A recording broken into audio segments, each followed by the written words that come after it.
کتێبی پرسی کورد لە تورکیا حوتەمین کتێبمە کە لەسەر دۆسەی کورد لە تورکیا نووسیومە لەم کتێبەیە باسی ڕەندەکانی پرسی کوورد دەکەم ڕەندە مێژووی و کلتوری و سیاسیەکان هاوکات زۆر بە تێروتەسەلی باسم لە قۆناغی دوای کودەتاکەی 2016 تورکیا کردووە کە ڕێکەوتنی کۆماری هاتۆتە ئاراوە و ڕێگرەکان و فشارەکان لەسەر حرەکەی کوردی لە باکووری کوردستان زیاد بووە. من ئەوانە بە چەند چاپتەرێ نووسیومە هەروەها هێرشەکانی تورکیای ئەم 4 ساڵی دوای کودەتاکە بۆ سەر ڕۆژاوی کوردستان و باشووری کوردستان ئەوانەشم باس کردووە.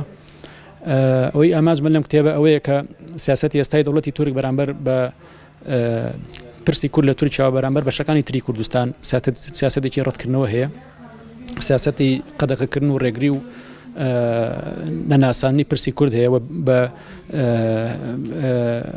ئەو پەڕی دوالیزمانە مامەڵە لەگەڵ پرسی کورد دەکرێت. هەروە فشارانی لەسەر حرەکەی بزنەوەی سیاسی کوردی لەسەر هەدەفە هەیە کە تا ئێستا 13 پەرلەمانتاریان دەستگیر کراون، هەروەها هەزاران ئەندام و لایەنگریان لە زیندانان. ئەو میدیانەی کە لە تورکیا هەبوون دامی حرەکەی کوردیانە کرد داخران، ڕۆژنامەکان داخران، ڕادیۆکان داخران. باسی ئەو فشار و ڕێگریانە کەین کە لەسەر بزنەوەی سیاسی کورد لە تورکیا هەیە.